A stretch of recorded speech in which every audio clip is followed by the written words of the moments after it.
Selamat datang di Kecamatan Sungai Kakap, Kabupaten Kuburaya, Kalimantan Barat, Indonesia. Di wilayah ini terdapat dua desa yang kaya akan sumber daya alam, Desa Kalimas dan Desa Sungai Belidak.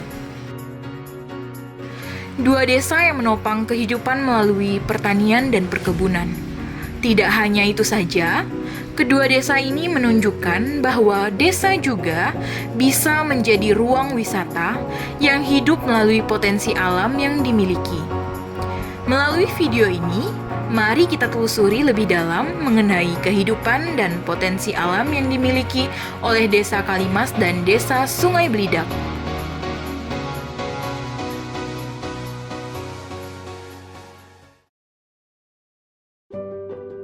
Desa Kalimas. Desa Kalimas adalah desa yang berada di Kecamatan Sungai Kakap, Kabupaten Kuburaya, Kalimantan Barat, Indonesia. Desa Kalimas memiliki luas 45,65 km persegi, dengan jumlah penduduk kurang lebih sebanyak 7.296 jiwa. Sekretaris Desa Kalimas menyebutkan bahwa sektor pertanian dan perkebunan menjadi tulang punggung perekonomian Desa Kalimas. Nama saya Ridwan, selaku Sekretaris Desa Kalimas.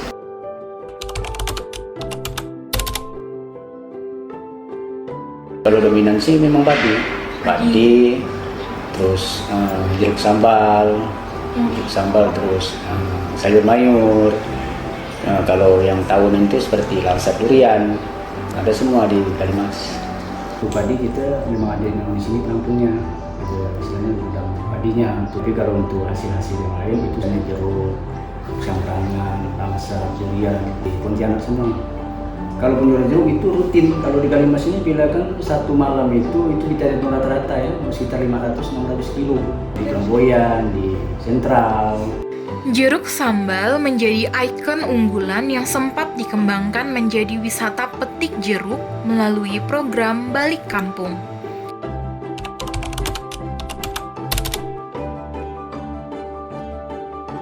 Yang ditonjolkan di Kalimas yaitu jeruk, dan dengan adanya wisata Balik Kampung, dengan otomatis kan kalau itu terjadi maka bisa meningkatkan hasil petani dan juga bisa membuka lapangan kerja, kan seperti itu.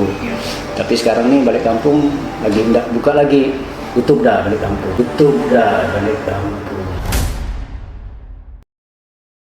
Hanya belum ada kerjasama dengan pemerintah desa, karena kan kita pemerintah desa juga melihat situasi dan kondisi apakah wisata ini bisa bekerja sama dengan pemerintah desa. Kita kan harus melihat pemerintah desa ini kan harus jeli apakah wisata ini bisa berkembang atau tidak. Kita memang sudah punya feeling bahwa untuk di Kalimas ini, apalagi di tengah-tengah kebun seperti itu, dengan kondisi jalan yang belum bagus, kan masih kecil, dengan otomatis kan pemerintah desa belum berani untuk bekerja sama dengan wisata itu.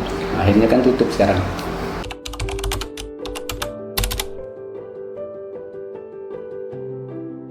Kalau untuk pertanian itu kan memang pemerintah desa berupaya juga istilahnya memberi suatu dorongan untuk petani, seperti misalnya PPL turun ke lapangan, istilahnya bagaimana petani ini lebih bisa meningkatkan hasilnya, seperti itu.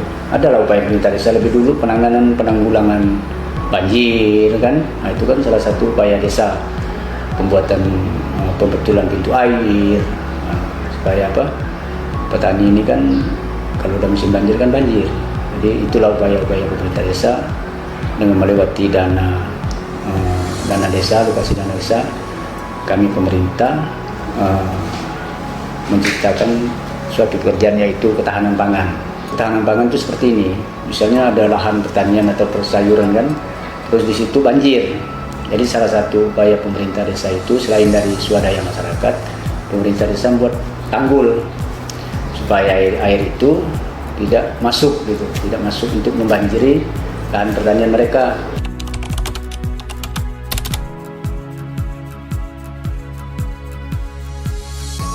Beberapa hal Kalau dibandingkan dengan tahun-tahun kemarin kan agak menurun lah dibandingkan dengan tahun-tahun kemarin segi ekonomi, dikarenakan para petani itu tidak lagi istilahnya menekuni khususnya di bidang penanaman padi ya, tidak lagi menekuni seperti tahun-tahun yang lalu.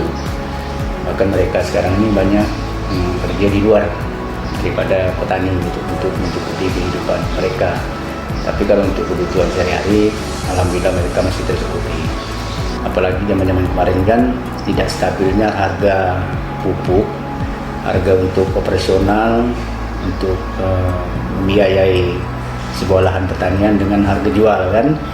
Tapi alhamdulillah dengan adanya ketahanan pangan ini, dengan otomatis mungkin petani lagi bisa meningkatkan lagi pertanian dia. Jadi makanya untuk tahun-tahun 2-3 tahun ini yang ke depan ini, lahan-lahan itu udah banyak nggak dipakai, nggak digunakan. Jadi ibarat kata kalau orang kampung bilang semak lah, nggak dipakai lagi kan, karena harga pupuknya mahal, harga minyaknya mahal, terus harga upahnya mahal. Tapi begitu ada hasil di penjualan itu, harganya tidak stabil dengan mereka yang modal mereka dengan hasil yang dirapati, makanya kuranglah untuk pertanian sekarang ini kan. Tapi dengan alhamdulillah semenjak dengan program Pak Prabowo ini, bahwa petani ini kayaknya lebih giat lagi sekarang ini, giat lagi karena harga gabah udah ditentukannya sekian, harga kelapa sekarang melonjak, pinang pun melonjak. Jadi petani itu begitu mendengar harga itu mahal, mereka aktif lagi dia. Ibu Suryani, seorang petani di Desa Kalimas, telah 30 tahun menggantungkan hidup dari sawah dan kebun jeruk. Dari Ibu Suryani, kok jeruk sih kadang biasa 3 bulan sekali, kalau padi sekali setahun. Panjangnya 300, lebarnya baris kelapa, 1 hektar setengah lah tadi.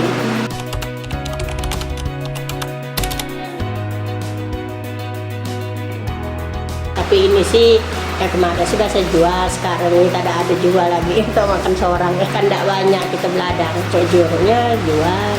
Nah, kalau dia agak mulai kuning dan jual lah, ada memang tukang belinya bawa lambuyan biasa 30 kilo. Kalau kita pakai sendiri 30 kilo, kalau ngambil orang kadang nggak biasa 100 kilo. Untuk kita manggilkan orang nolong metai.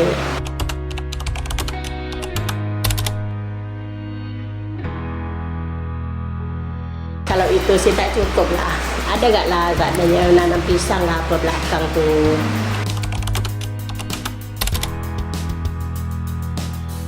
Itu kan malah gagal panen terus. Karena terlalu banyak penyakit padi sekarang nih. Obatnya itu kan terlalu banyak, benar gak obat apa ini. Kadang gak mempan dipakai.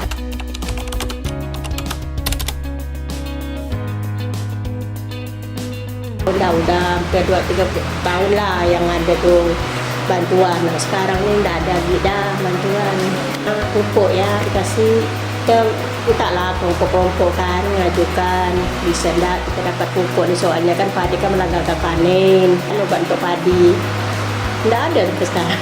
Kita kan seandainya mau lah gitu kan, apa ke bisa bantu gitu kan, kita ini kan hanya panen ya kan. Desa Sungai Belidak. Desa Sungai Belidak adalah salah satu desa tertua yang berada di Kecamatan Sungai Kakap, Kabupaten Kuburaya, Kalimantan Barat, Indonesia. Desa Sungai Belidak memiliki luas 18 km persegi dengan jumlah penduduk sebanyak 3.436 jiwa. Kepala Desa Sungai Belidak menyampaikan bahwa mayoritas warganya hidup sebagai petani, nelayan, dan buruh kebun. Dengan hasil panen yang sebagian besar untuk konsumsi pribadi, desa ini masih mengandalkan ketahanan pangan lokal. Infrastruktur jalan telah membaik dan akses air serta internet cukup memadai. Kondisi perekonomian di masyarakat Desa Sungai Belidak memang saat ini perekonomian kami adalah rata-rata menengah ke bawah. Karena kenapa sudah menengah ke bawah? Rata-rata di sini ya kurang lebih di 90% itu masyarakat kita itu di buruh, petani, dan berkebun dan nelayan. Nah itu semuanya. Jadi ada seperti itu. Untuk perekonomian ya seperti itu kami gambarkan. Pertanian itu padi, tetapi kalau untuk perkebunan itu kelapa.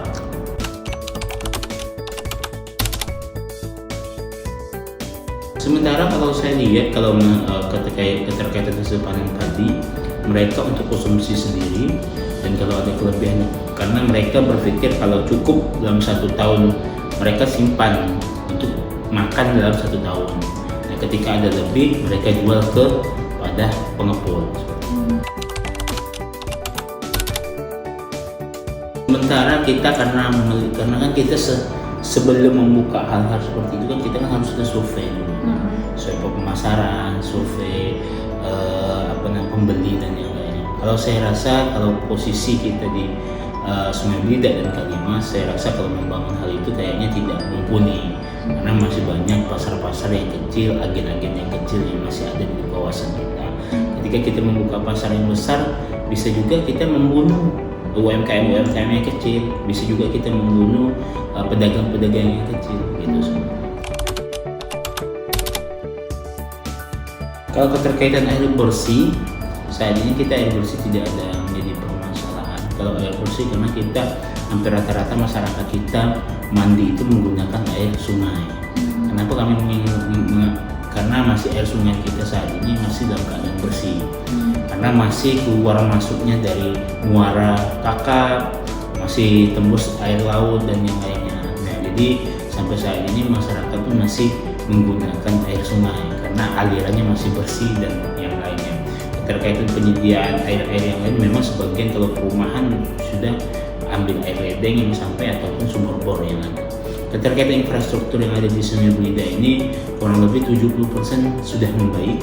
Masih ada PR kurang lebih 30% yang kami harus perbaiki karena mungkin kendalanya yang sudah lama, mungkin 2 tahun yang lalu diperbaiki, saat ini sudah mengalami kerusakan dan yang lain, itu hal yang wajar. Keterkaitan akses internet sampai saat ini tidak pun menggunakan internet berlangganan, tetapi menggunakan kartu provider pun juga saat ini sudah mendukung. Ya, potensi kedepannya kita pastinya bagaimana bisa nelayan ini sejahtera, petani ini sejahtera, dan pekebun ini sejahtera. Itu sih sebenarnya. Tapi kan pastinya kita melalui survei, melalui beberapa keadaan perencanaan yang kuat dan yang lainnya sebelum kita mendalami seperti itu. Nah, juga dalam hal ini sudah ada impres yang dikeluarkan, impres nomor 9 yang dikeluarkan tahun 2025 oleh Presiden untuk bagaimana desa harus membentuk koperasi desa merah putih. Ini juga bisa menjadi salah satu solusi bagi masyarakat yang bagaimana kita bisa menampung, mengepul bagi semua hasil panen dari masyarakat, hasil nelayan masyarakat untuk kita bisa mengelola. Kan mudah-mudahan itu menjadi solusinya ke depan. Tapi sampai saat ini kita masih menunggu. Saat ini kita masih saja diinstruksikan untuk membentuk, tapi regulasinya belum selesai, mungkin disusun di kementerian seperti itu. Ibu Juminahni, petani kelapa berusia 65 tahun, telah merawat kebun warisan orang tuanya sejak muda. Sekarang dah kurang bah kelapa, banyak tikus, dah dia dah semana ni dah tak macam duduk tu sih lumayan ada kalau suatu tempat tu lumayan sebagai 3,000 asal yang turun 2,000. Sekarang sih dah agak kurang dah, buahnya dah tak begitu banyak lagi. Tu kan dalam proses lagi dibenah, lagi ditebas, dirawat, diracun, mau dipupuk, disemprot. Bukan kita ya, kebun orang-orang pun banyak yang gitu. Kena tu air kan banjir, terusan buahnya gugur, kuning, kan air kosong, terus jadi buahnya kelapa tu tak bertahan, putik kelapa bagi ada tikus. Sekarang dah mulai kering, baru dirawat, sekarang dah mulai ada kelapa agak mahal, dah ada modal untuk diri dia tu. Sekarang sih agak lumayan, dari 5,000 itu biji. Tapi upah manjatnya, upah ngupasnya, upah semua bersih lumayan lah, satu butir cuma bersih 2,5 kita punya. Kan diupah semua. Ada mang itunya perai yang datang sini. Tidak sih tengkulak, tapi kan dia lumayan dia beli tu seimbang dengan harga pasaran. mengada mang penjangkau kata kami sini, peraih kata kami sini. Itulah sebetulnya 5.000 dibayar aja. Alhamdulillah lebih pada cukup. Kalau saya sendiri saya lebih pada cukup. Anak-anak kerja semua, menantu kerja.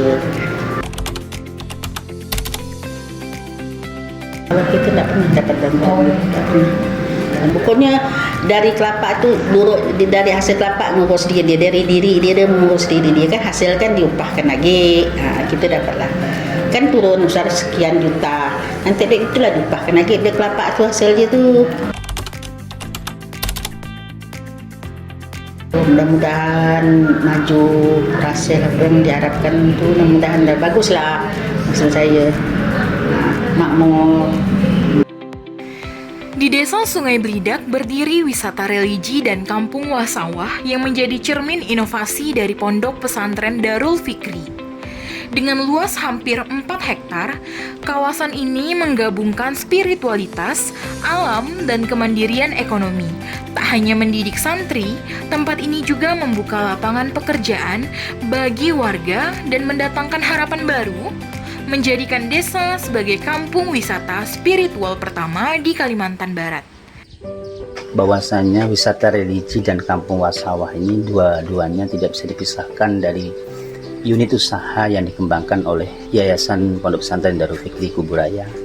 Wisata religi maupun wasawah merupakan salah satu unit usaha untuk menopang ekonomi pondok pesantren. Yang kedua, mendidik skill santri agar mandiri. Yang ketiga, agar pondok bisa mandiri, berdiri di atas kaki sendiri, tidak bergantung pada donatur. Wisata religi adalah sebuah jawaban bagi masyarakat yang pengen dekat mengetahui bagaimana itu pesantren, dan wasawah jawaban bagi seluruh komponen umat, bebas dari berbagai latar belakang agama maupun lain sebagainya. Mereka bisa hadir menikmati suasana alam yang dikelola oleh Yayasan Pendidikan Darul Fikri, dan itu kita jaga alamnya, view padinya, karena ketika alam kita jaga akan menjadi sumber rezeki. Maka saya tidak membangun bangunan-bangunan permanen, tapi saya senang dengan menjaga alam itu, karena dengan menjaga alam maka menjadi asbab rezeki seperti itu.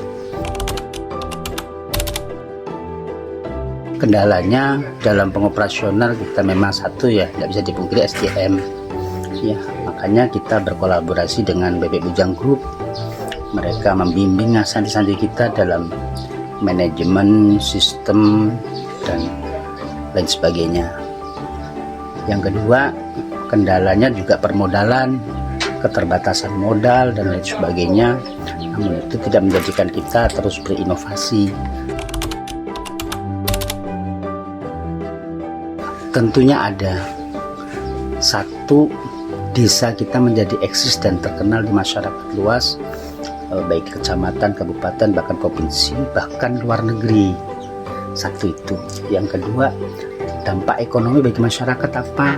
Karena kita juga bekerjasama dengan masyarakat yang bekerja, seperti chefnya, bartendernya, mereka juga ikut membantu. Yang ketiga, kita parkir juga bekerjasama dengan desa, sehingga desa pun dapat income dari parkir itu. Seperti itu. Tentunya ada dari perizinan, support dari bagaimana peran serta desa ikut mengiklankan dan mensinkronkan ke Dinas Pariwisata maupun ke Pak Bupati maupun ke secara iklan iklan desa ya, untuk dibawa ke dalam kegiatan-kegiatan yang bisa menaikkan rating desa itu mempunyai tempat wisata yang dikelola oleh Lembaga Pendidikan Darul Fikri yang berada di Desa Sungai Belidak. Alhamdulillah tahun 2024 bulan 10 kami dengan tim kedatangan tamu yang ingin membantu Darul Fikri supaya berkembang lebih maju, lebih cepat dan bermanfaat untuk agama, bangsa dan negara. Adalah seorang sahabat yang ingin berkontribusi dalam amal solih, dan di situ beliau mencurahkan inovasi gagasannya dengan pengembangan unit wisata Wah-Sawah dengan konsep yang lebih maju, permanen, estetik, elegan. Namun itu tidak terlepas dari modal yang cukup sangat besar, namun beliau bantu secara finansial maupun perencanaan dan sampai jadi. Akhirnya 2025 kita meeting dengan tim maupun pengurus, deal, sepakat, akhirnya rehab besar-besaran di Wah-Sawah maupun wisata religi dilaksanakan dengan dibuktikan MOU kerjasama. Ketika itu RAB kurang lebih anggaran yang dituangkan itu 12M. Akhirnya saya minta dipres di hal-hal yang tidak begitu penting, kurang lebih 7M separuhnya. Dan yang dibangun nanti yang mungkin salah satu-satunya di Kalbar, di Kalimantan Barat, ada kolam renang syar'i. Itu di Kalbar kan belum ada ya. Yang kedua meeting room, yang ketiga resort, yang keempat